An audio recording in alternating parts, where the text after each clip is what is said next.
오늘은 데이비드 호킨스 박사의 놓아버림에서 욕망이라는 감정에 대한 내용입니다. 바람이나 욕망의 작용을 이해하지 못하는 사람이 많다. 이들은 주로 이런 환상을 가지고 있다. 원하는 바를 얻으려면 그것을 욕망하는 수밖에 없다. 욕망을 놓아버리면 원하는 바를 얻지 못할 것이다. 그러나 실제로는 그 반대가 진실이다. 욕망, 특히 갈망 같은 강한 욕망은 원하는 것을 얻는데 장애로 작용하는 경우가 많다. 이유가 무엇일까? 사실 삶에 어떤 일이 생기려면 먼저 선택을 해야 한다.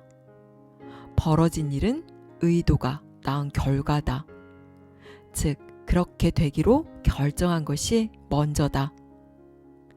삶에서 생긴 일은 욕망이 있음에도 불구하고 생긴 것이다. 어떤 것을 욕망하면 사실 그것을 이루거나 얻는데 장애가 되기 때문이다. 무언가를 욕망한다는 것은 말 그대로 내게 없음을 뜻하기 때문이다. 즉, 어떤 것을 욕망한다고 말하는 것은 그것이 내 것이 아니라고 말하는 것이다. 그것이 내 것이 아니라고 말하면 나와 내가 원하는 것 사이에 마음의 거리가 생긴다. 이 거리가 에너지를 소모시키는 장애물이 된다. 자신을 완전히 항복하자마자 불가능한 일이 가능해진다. 무엇을 원하면 그것을 받는데 방해가 되며 그것을 얻지 못할까 두려움이 생기기 때문이다.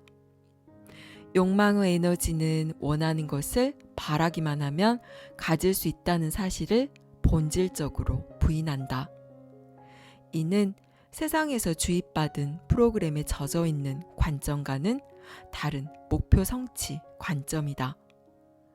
우리가 야망이나 성공과 연관해 의례 상상하는 것은 노고나 청교도 윤리의 전통 미덕이다. 자기 희생도 마다 않고 금욕하고 엄청난 수고와 노력을 퍼붓고 쉴 새 없이 죽어라 일하고 허리띠를 졸라매고 마음을 단단히 먹고 덤벼들고 엄숙한 자세로 힘들게 일하는 모습이다. 이런 모습을 전체적으로 살펴보면 몹시 힘들어 보이지 않은가? 사실이 그렇다. 모두가 분투하는 모습이다. 이렇게 노력해야 하는 이유는 욕망으로 인해 우리 스스로 자기 앞길에 장애물을 놓았기 때문이다. 낮은 의식 상태에서 목표를 몹시 힘들게 성취하는 길과 욕망을 인정하고 놓아버려 한결 자유로운 높은 의식 상태의 길을 비교해보자. 한결 자유로운 상태에서는 선택한 것이 수월하게 현실로 나타난다. 욕망의 감정을 항복하고 대신에 목표를 선택해 사랑스럽게 마음속에 그리고 그것이 이미 내 것임을 보고 있으니 그대로 이루어지도록 놓아둔다. 왜 그것이 이미 내 것일까? 낮은 의식 상태에서 우주는 부정적이고 거부하고 좌절을 주고 마다하는 것으로 보인다. 우주는 모질고 인색한 부모 같다.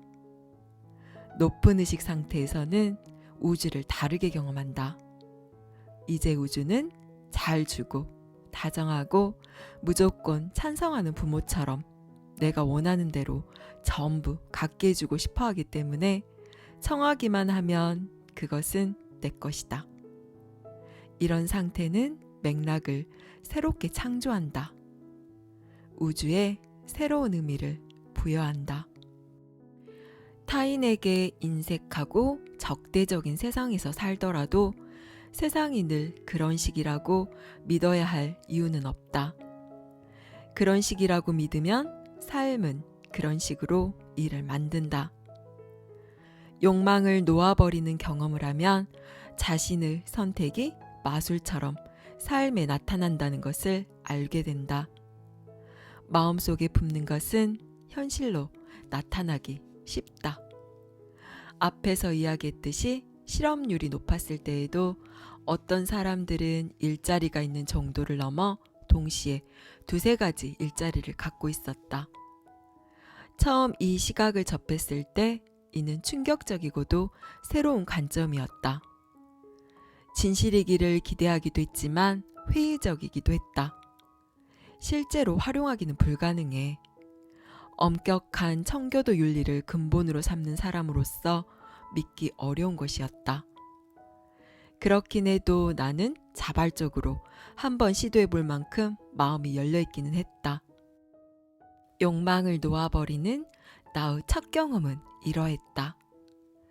개인적인 목표를 몇 가지 적은 다음 이에 대한 욕망을 놓아버렸다. 역설적으로 보이지만 이렇게 하는 것이 순서다. 목표를 확인한 다음 목표에 대한 바람을 놓아버린다. 수년간 마음에 품고 있던 목표 하나는 뉴욕 시내에 있는 아파트였다. 맡고 있던 일을 하려니 통근거리가 멀어 호텔 투숙에 돈이 많이 들어갔다. 삐에 아떼르라 부르는 시내의 작은 아파트가 실속 있는 해결책이었다. 그래서 뉴욕 시내에 있는 아파트라고 목표를 적었다. 목표 성취에 이런 방법을 쓸 때는 이성적으로 보기에는 이루어질 것 같지 않더라도 온갖 세부 사항까지 포함시킨다. 나는 아파트로 이상적인 조건을 상세히 열거했다. 임대료가 알맞고 70번대 블록에서 5번가에 있고 거리 소음이 큰 길가는 아니면서 8에서 9층 이상이고 거실과 방 하나가 있는 정도. 다음 날도 평소처럼 바빴다.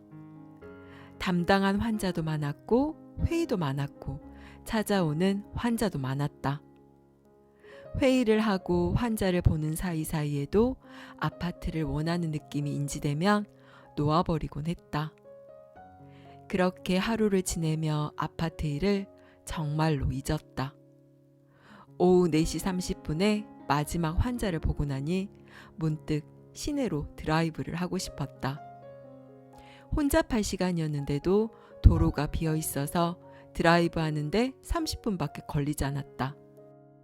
천천히 달리다 73번 블록의 렉싱턴가 부근에 있는 부동산 중개사무소 앞에 차를 세웠다. 마법과도 같은 우연처럼 사무소 바로 앞의 주차 공간이 비어 있었다. 5번가 아파트를 원한다고 농담처럼 이야기했더니 부동산 중개인이 놀란 눈을 했다. 와, 정말 운이 좋으십니다. 정확히 1시간 전에 76번 블록에서 5번가를 통틀어 딱 하나 남은 임대 아파트가 매물로 나왔습니다. 9층이죠. 이면도로에 있고 거실과 방 하나가 있는 구조입니다. 임대료도 중간에 올리지 않은 조건으로 월 $500니까 합리적이죠. 7도 새로 해놓아서 언제든지 입주하실 수 있습니다. 중개인과 함께 걸어가 아파트를 둘러보았더니 목표로 적어놓은 집과 정확히 일치했다. 그래서 그 자리에서 계약서에 서명했다. 이렇게 해서 개인적인 특정 목표에 대해 놓아버린 기법을 시도한 지 24시간 내에 목표가 현실이 되었다. 마련하기 거의 불가능한 아파트였는데 아무런 부정적 감정 없이 수월하게 상상한 그대로 이루어졌다. 쉽고도 기분 좋은 경험이었다. 이런 일은 의례 경험할 수 있는 것이다. 욕망이 적당한 수준이어서 힘들이지 않고 욕망을 완전히 항복할 수 있었다. 완전히 항복했다는 것은 아파트가 생기면 좋고 생기지 않아도 좋았을 것이라는 말이다. 욕망을 완전히 항복한 덕분에 불가능한 일이 가능해졌으며 수월하고 신속하게 현실화되었다. 이런 기제는 의심하고 바라던 바를 야망이나 욕망, 갈망, 심지어 강박적이고 미친 듯한 욕심을 통해 이루었던 경우를 되새겨보게 한다. 마음이 따진다. 바라던 바에 대한 욕망을 놓아버렸다면 어떻게 되었을까? 욕망이 없었다면 과연 그것을 이뤘을까? 그래도 이룰 수 있었다는 것이 진실이다. 이루지 못할까 두려워하는 걱정 없이, 에너지 소모 없이, 노력 없이, 시행착오 없이, 노고 없이도 이룰 수 있었던 일이다. 허참, 마음이 또 따진다. 일을 수월하게 이룰 수 있다면 성취할 때 생기는 자부심은 어쩌지? 그것도 버려야 한다는 말인가? 그렇다. 일에 쏟아붓는 희생이니 노고니 하는 허영에 찬 것들을 다 포기해야 한다. 자기 희생이라는 감상에 툭 하면 빠지는 것도 포기하고 목표를 이루기 위해 감내했던 모든 아픔과 괴로움도 포기해야 할 것이다. 그런 감정은 사회의 기이한 도착 증세가 아닐까? 힘들이지 않고 바로 성공하면 사람들이 시샘한다. 목표에 도달하는데 아무런 고초도 아픔과 괴로움도 겪을 필요가 없었다고 하면 정말로 약이 오를 것이다.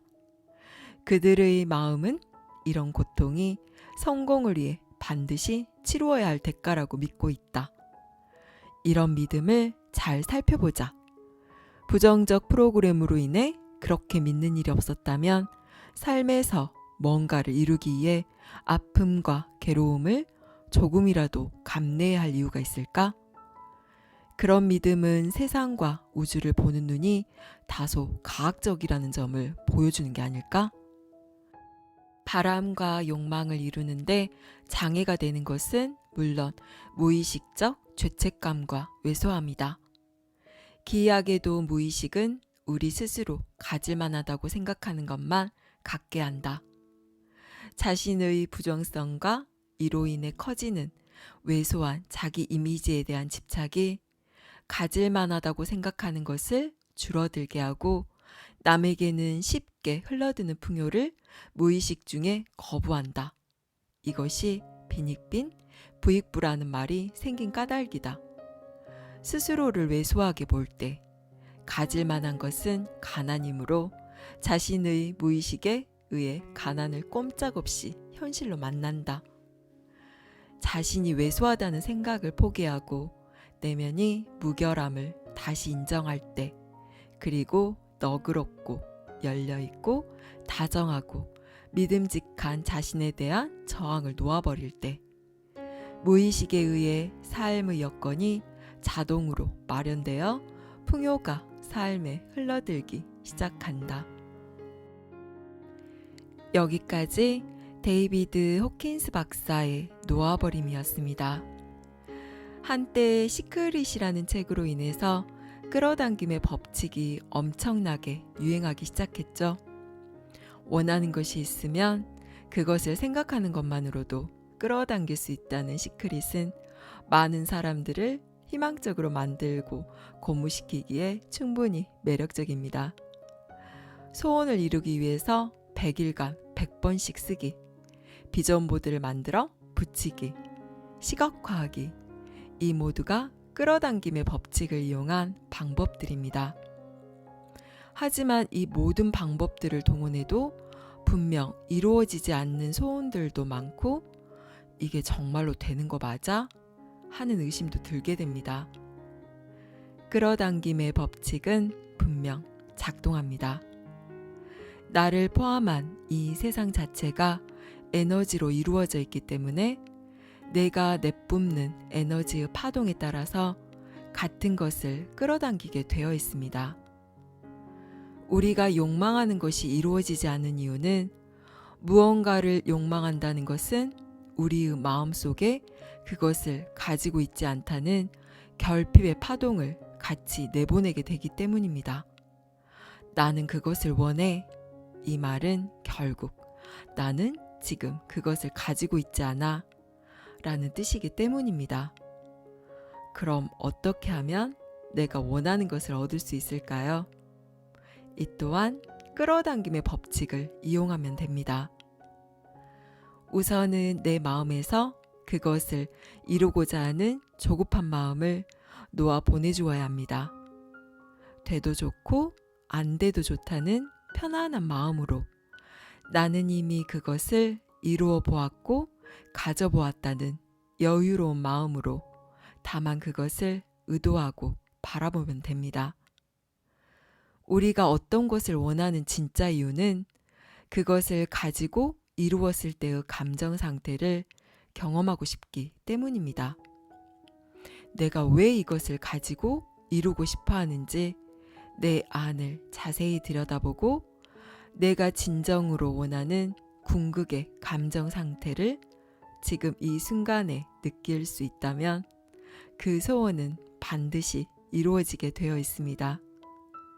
솔직히 내 안을 자세히 들여다보면 내가 진정으로 원하지도 필요하지도 않은 많은 바램들과 목표를 가지고 있는 것을 발견하게 될 것입니다. 사회와 타인들이 정해놓은 성공과 행복이라는 허상에 나도 아무 생각 없이 그래야 한다고 쫓기며 따라가고 있는지도 모릅니다. 내가 정말 소원하고 바랬는데도 이루어지지 않는 것은 내 소원이 아니기 때문입니다. 내 내면과 일치하는 소원은 내가 애써 바라고 원하지 않아도 쉽고 자연스럽게 다 이루어지기 마련입니다. 내가 소원하는 이것이 진정으로 내가 원하는 것인지 들여다보세요. 이것저것 많은 것을 가지고 이루는 것보다 내가 진정으로 원하는 그것 하나가 내 삶 전체를 채울 수 있습니다. 감사합니다. 사랑합니다.